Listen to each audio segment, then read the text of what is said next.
Bonjour et bienvenue pour cette deuxième partie de la vidéo structure algébrique sur Z sur NZ. Dans la première partie, nous avons défini l'ensemble Z sur NZ. Dans cette deuxième partie, on va s'intéresser à comment additionner et comment multiplier dans Z sur NZ. Le résultat principal, enfin un des résultats principaux qu'on va obtenir, c'est que Z sur NZ est de manière naturelle un anneau commutatif. Donc en premier lieu, on va se poser la question de comment est-ce que je peux additionner à l'intérieur de Z sur NZ. Donc on va essayer de définir l'addition. Alors notre but, c'est donc de définir une loi de composition interne plus de Z sur NZ croit lui-même donc une application de Z sur NZ dans lui-même, de sorte que Z sur NZ avec cette loi plus forme un groupe additif. Un groupe additif, donc un groupe abélien.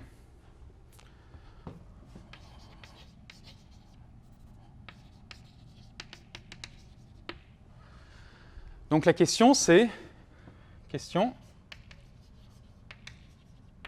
comment définir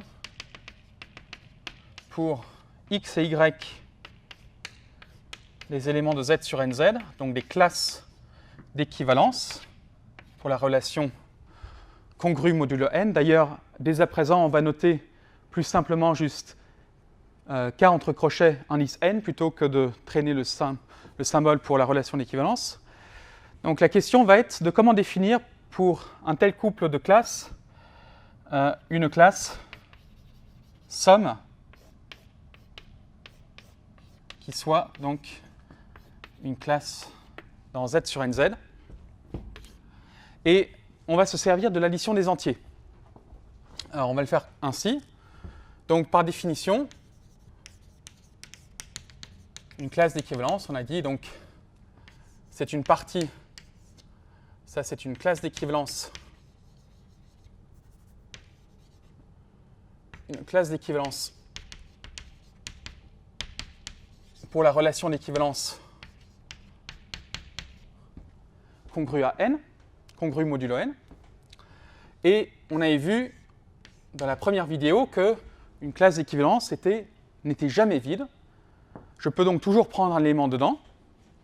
Et on avait vu aussi, plus précisément, que donc ceci était non vide. Pardon, pas de. Que ceci était non vide. Et on avait vu que si on prenait un élément dedans, alors on avait que cette classe, c'était donc la classe d'équivalence de x pour cette relation d'équivalence, qui était donc x plus nz, c'est-à-dire l'ensemble des entiers qui s'écrivent comme x plus un multiple de n. Alors de même, on va se donner un élément de la classe y, donc, qui est par définition donc aussi une classe d'équivalence qui est non vide. On a encore que y c'est égal à la classe d'équivalence de petit y, et plus précisément que y c'est l'ensemble des entiers de la forme petit y plus un multiple entier de n. Alors, on va définir la somme x plus y comme étant la classe d'équivalence de x plus petit y. Alors, dans cette définition, on a fait des choix d'éléments de grand X et de grand Y. Pour que ceci soit cohérent, pour que ceci soit bien défini, il faudrait que le choix finalement de X et de Y à l'intérieur de grand X et de grand Y n'ait pas d'impact sur le résultat final. Donc on va le faire sous forme de proposition. Donc, quel que soit x' dans grand X au carré. Donc d'abord, soit X majuscule et Y majuscule des classes d'équivalence en grand Z pour la relation congrua modulo n. Alors pour tout x, y, xx' dans grand X et pour tout y, y' dans grand Y, x plus x' va être congru modulo n, pardon, x plus y va être congru modulo n à x' plus y'.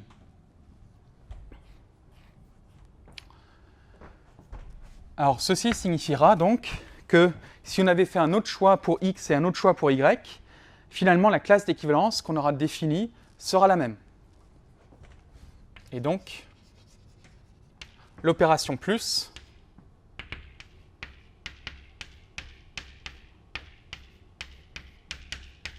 est bien définie.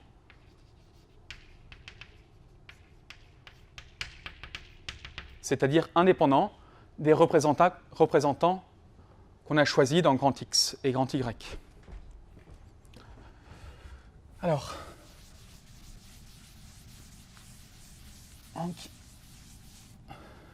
allons-y.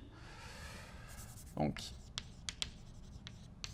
soit donc x, x' dans grand X, y, y' dans grand Y, et d'abord soit x majuscule et y majuscule des éléments de z sur nz, donc des classes d'équivalence pour la relation congrua modulo n. Alors, x est congru par définition d'appartenir à la même classe d'équivalence à x', et y est congru à y' à nouveau puisqu'ils vivent dans la même classe d'équivalence, c'est-à-dire qu'il existe des entiers a et b tels que x' soit égal à x plus an et y' soit égal à y plus bn. Alors, notre objectif, c'est de montrer que x' plus y' est congru à x plus y modulo n. On calcule. x' plus y', c'est égal à x plus y plus a plus b fois n. Dit autrement,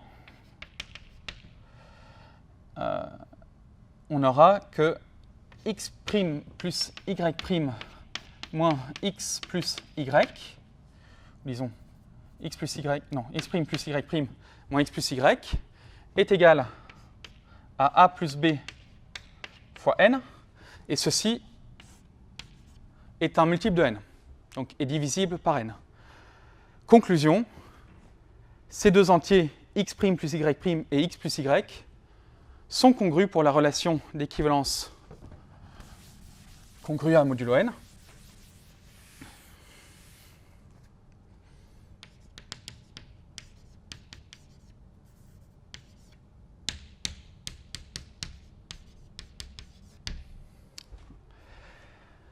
Très bien.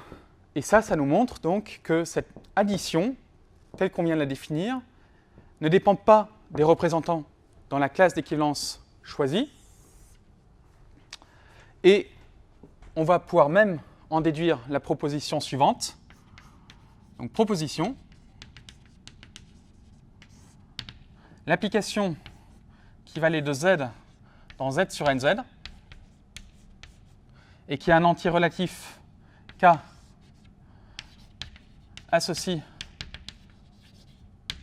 sa classe de congruence modulo n. Donc cette application, à laquelle on va donner un nom, on va la noter pi indice n, comme la projection sur z sur nz. Cette application est un morphisme, donc est additive. On a, quel que soit x, y dans grand Z, que l'image de la somme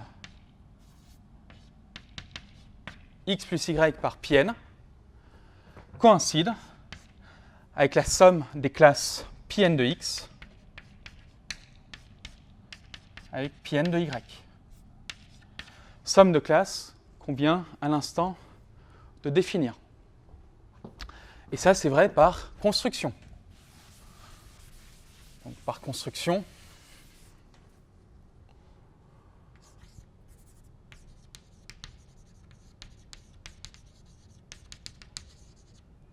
démonstration, soit xy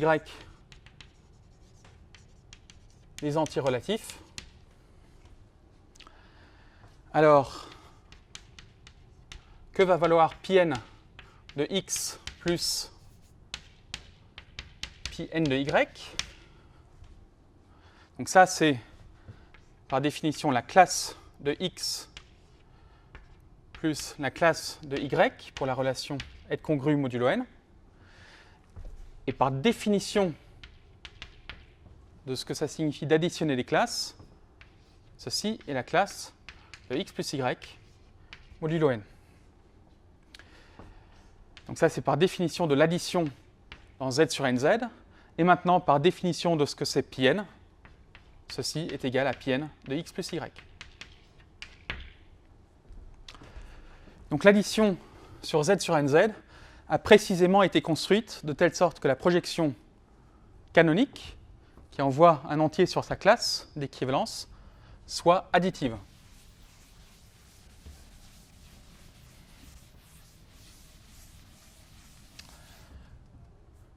Alors, on va conclure enfin par la proposition suivante, que cette addition sur z sur nz en fait un groupe abélien.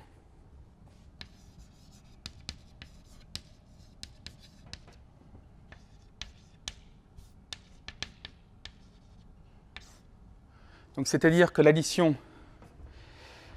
est associative, possède un neutre, qui sera la classe de 0, et contient des inverses. Ici, ce seront des opposés, puisqu'on le note additivement, et que l'addition, enfin que cette loi de composition interne, est commutative.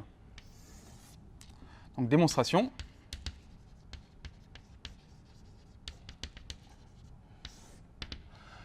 Donc, commençons par l'existence, disons par l'existence du neutre. Donc le neutre, ce sera la classe de 0. Donc montrons que, quel que soit x dans z sur nz, on a que x plus la classe de 0 est égal à x, qui est égal aussi à la classe de 0 plus grand X.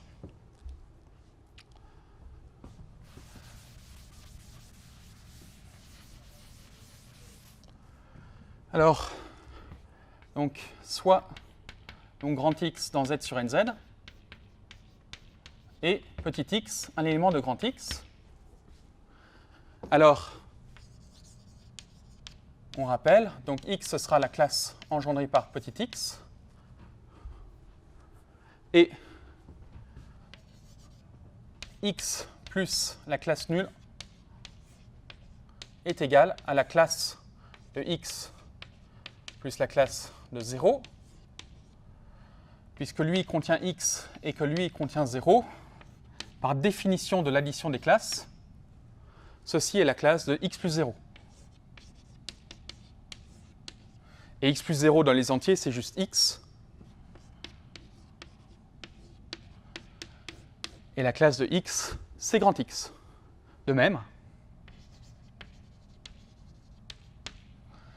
la somme de la classe de 0 avec grand X est égale à la somme de la classe 0 plus la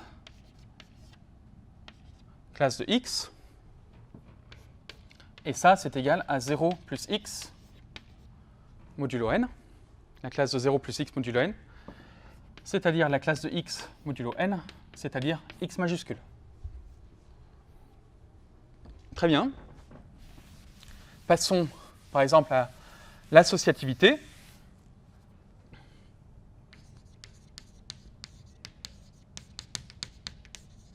De l'addition. On va se donner trois classes x, y, z.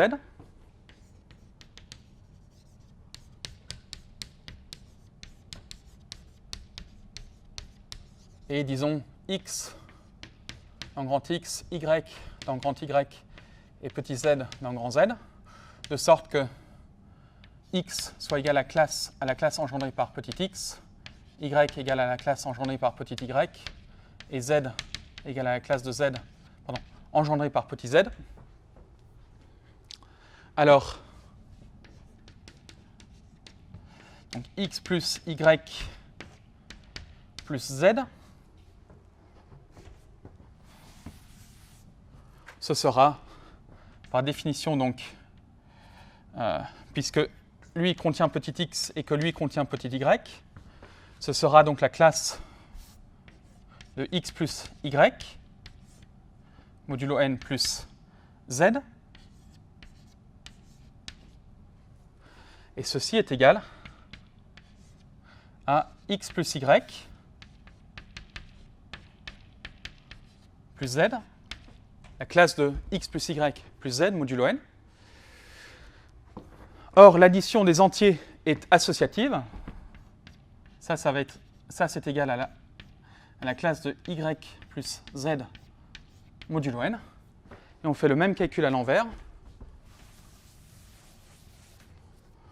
Ceci est égal à la classe de x modulo n plus la classe de y plus z modulo n.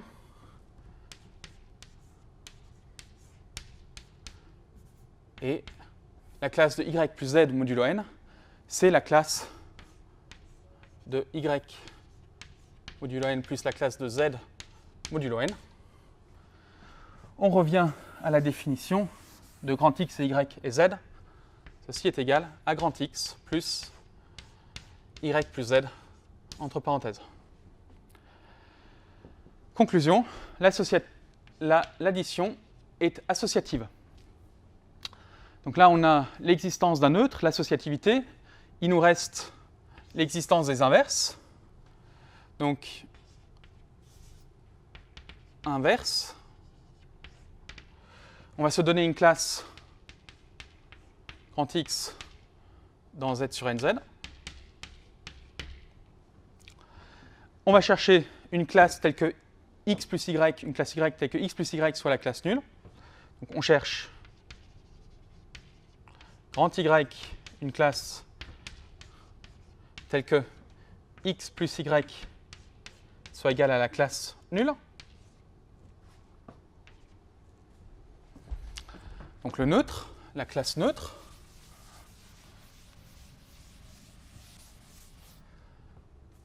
Eh bien, on va prendre un élément de grand X. On pose Y égale la classe de moins X modulo N. Alors, X plus Y, ce sera, puisque lui contient moins X et que lui contient X, ce sera la classe de X plus moins X modulo N, ce qui est égal à la classe de 0. Et de même, Y plus X, pour les mêmes raisons, c'est la classe de moins X plus X modulo N, c'est-à-dire la classe de 0 modulo N. Ce qui démontre que Y est un inverse additif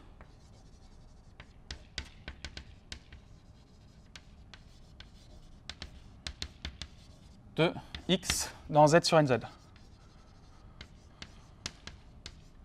Et ce qui achève de démontrer que Z sur NZ est un groupe. Mais ça va être aussi un groupe abélien.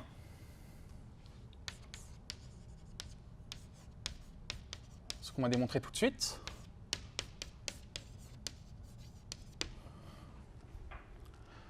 Donc maintenant, le caractère commutatif.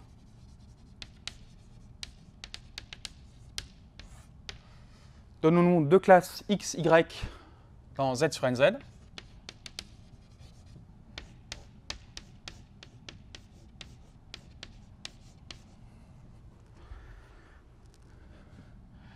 Et les éléments de ces classes. Donc à nouveau, on va faire le calcul. On a que la classe de x plus la classe de y. À nouveau, par définition de ce que c'est l'addition de classes, c'est la classe de x plus y, modulo n. Mais l'addition des entiers est commutative. Ça, c'est la classe de y plus x. Et en revenant à la définition, ceci est la classe de y plus grand x. Ok, donc ceci démontre que Z sur nz, avec cette addition, forme un groupe abélien. On va tout de suite s'attaquer à la question de la multiplication dans Z sur nz.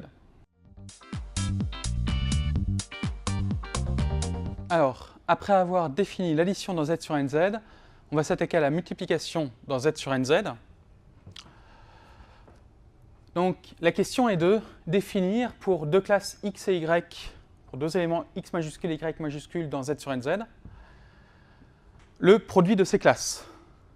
On va procéder comme on l'a fait pour l'addition, en se servant du produit qui existe sur les entiers.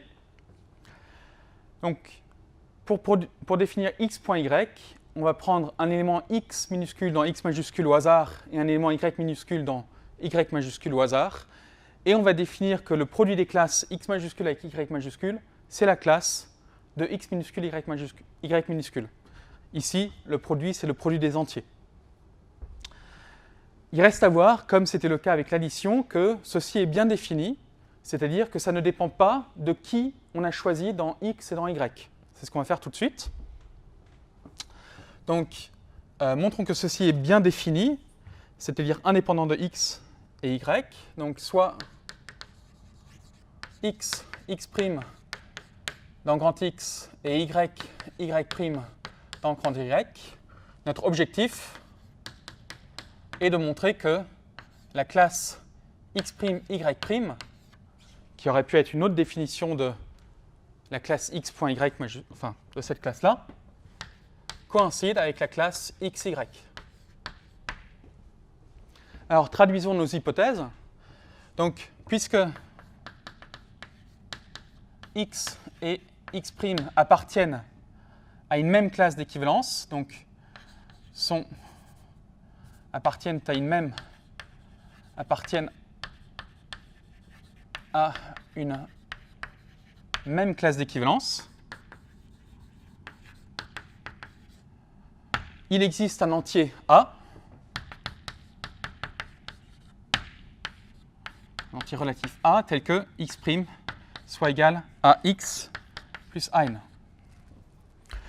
De même, il existe B,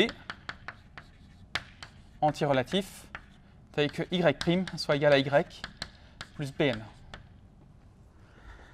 Alors, quand on calcule x', y', grâce à ces formules, on trouve que c'est égal à xy plus ay plus bx plus abn, le tout multiplié par n. Id est x', y' moins x, y est un multiple de n.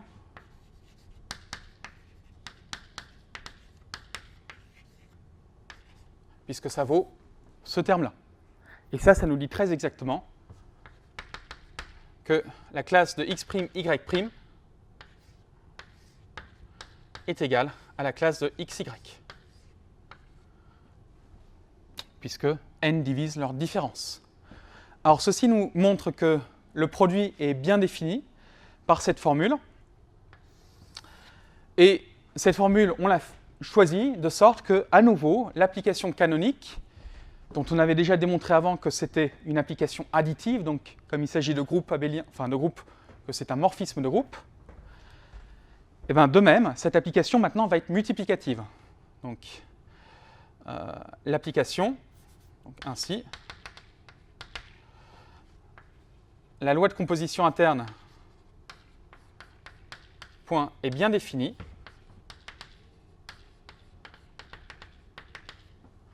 Et l'application, donc la projection canonique πn de z dans z sur nz est multiplicative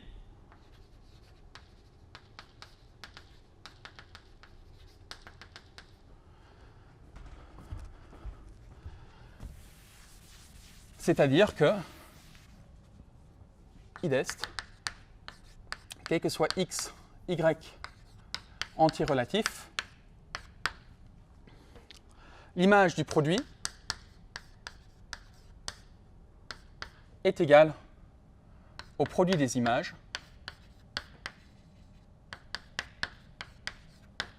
donc en effet, qu'est-ce que c'est ça? Ceci, c'est la classe de xy modulo n. Et ceci, c'est le produit des classes de x et de y modulo n. Cette classe contient x, celle-là contient y. Donc ceci est égal à la classe xy modulo n. Ben, c'est bien la même chose. Et donc on a bien que la projection du produit, c'est le produit des projections. Alors, c'est une simple vérification, mais un peu fastidieuse, qu'on va sauter, mais que je vous invite à faire si vous vous sentez encore pas totalement à l'aise avec ces notations. Donc, proposition. Avec cette addition et ce produit, z sur nz est un anneau commutatif.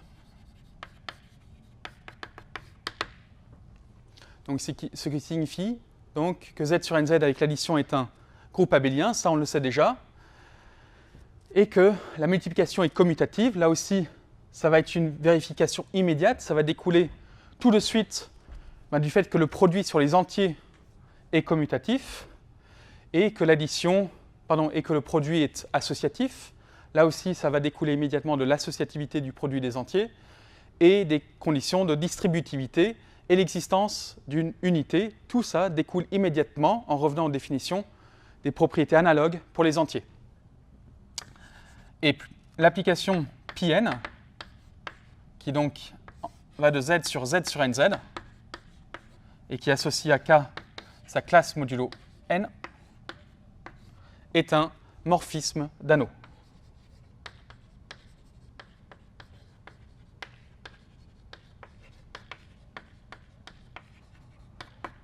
Commutatif.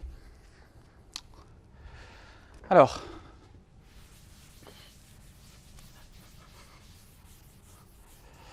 ok, donc ceci définit la structure d'anneau sur z sur nz, d'anneau commutatif. Et nous allons faire juste un exemple de calcul qui n'a pas encore été fait pour l'instant. En introduction, dans la première vidéo, nous avons explicité la structure multiplicative de z sur 10z et la structure additive. Faisons-le rapidement pour z sur 3z. Donc, exemple, avec n égale à 3. Donc, structure additive et multiplicative de z sur 3z.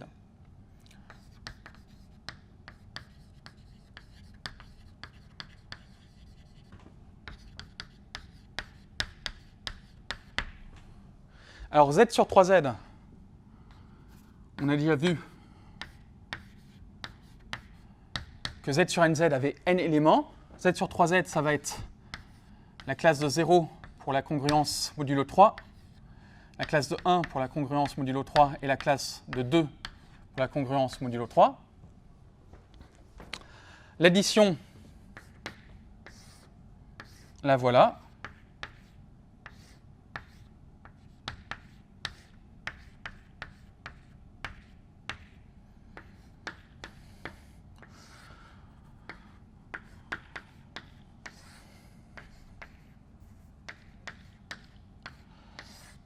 OK. Alors donc quand on additionne, il s'agit tout simplement d'additionner à l'intérieur des crochets. Donc ça va être la classe de 0, de 1, la classe de 2, classe de 1, la classe, j'oublie le petit indice pour aller plus vite. Alors la classe de 1 plus 1, c'est la classe de 2. La classe de 1 plus 2, c'est la classe de 3. Mais 3, c'est un multiple de 3. C'est donc la classe de 0. De même, par commutativité, la classe de 2 plus la classe de 1, ben, ça doit valoir la même chose. Et enfin, la classe de 2 plus la classe de 2, ben, c'est la classe de 4. 4, c'est 3 plus 1. Donc c'est la classe de 1, modulo 3. Alors faisons rapidement le produit.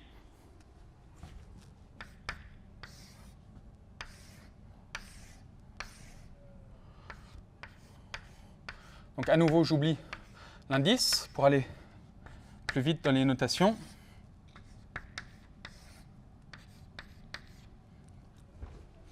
Alors quand je multiplie par 0, eh ben, je vais toujours valoir 0, donc je tombe toujours dans la classe de 0.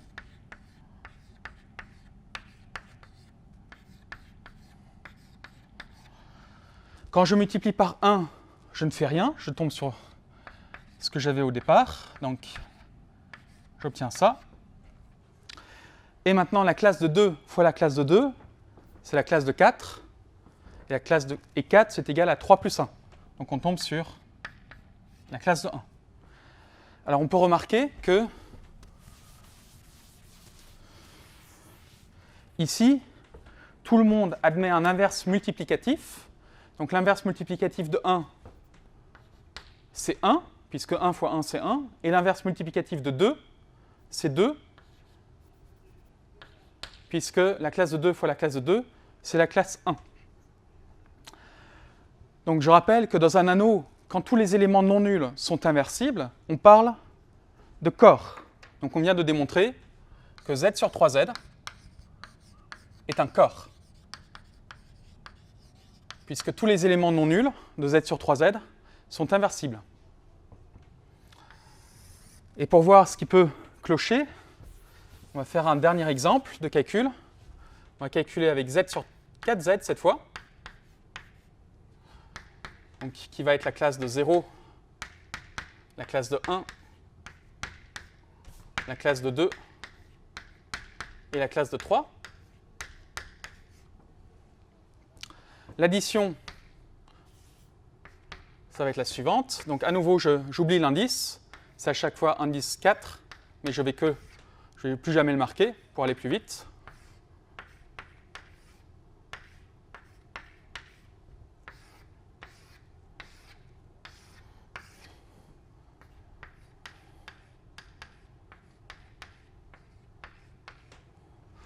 Alors l'addition, ça suit la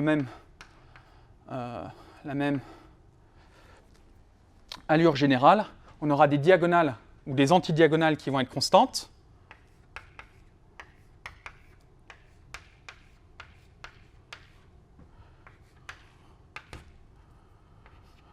OK.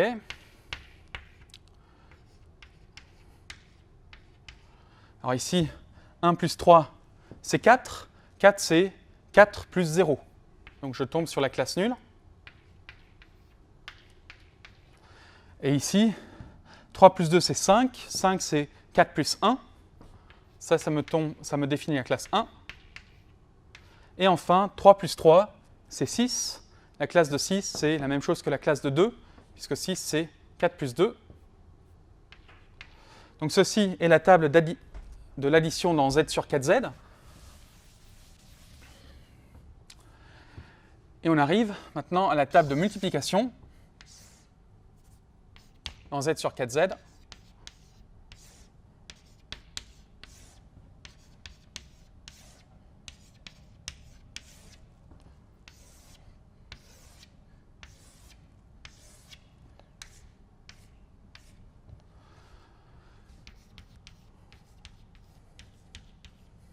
Oups, 1, 2 et 3.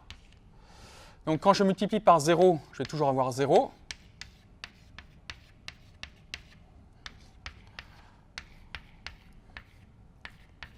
Multiplier par 1, ça ne change rien.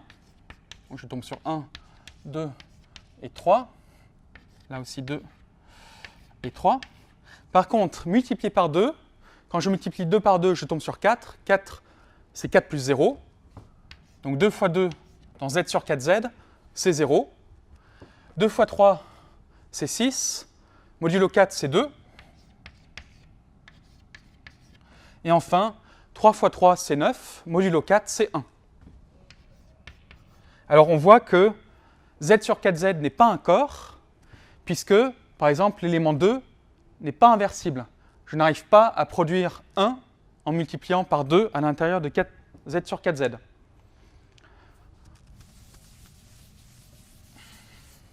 Donc, remarque, donc, Z sur 4Z n'est pas un corps pour le coup.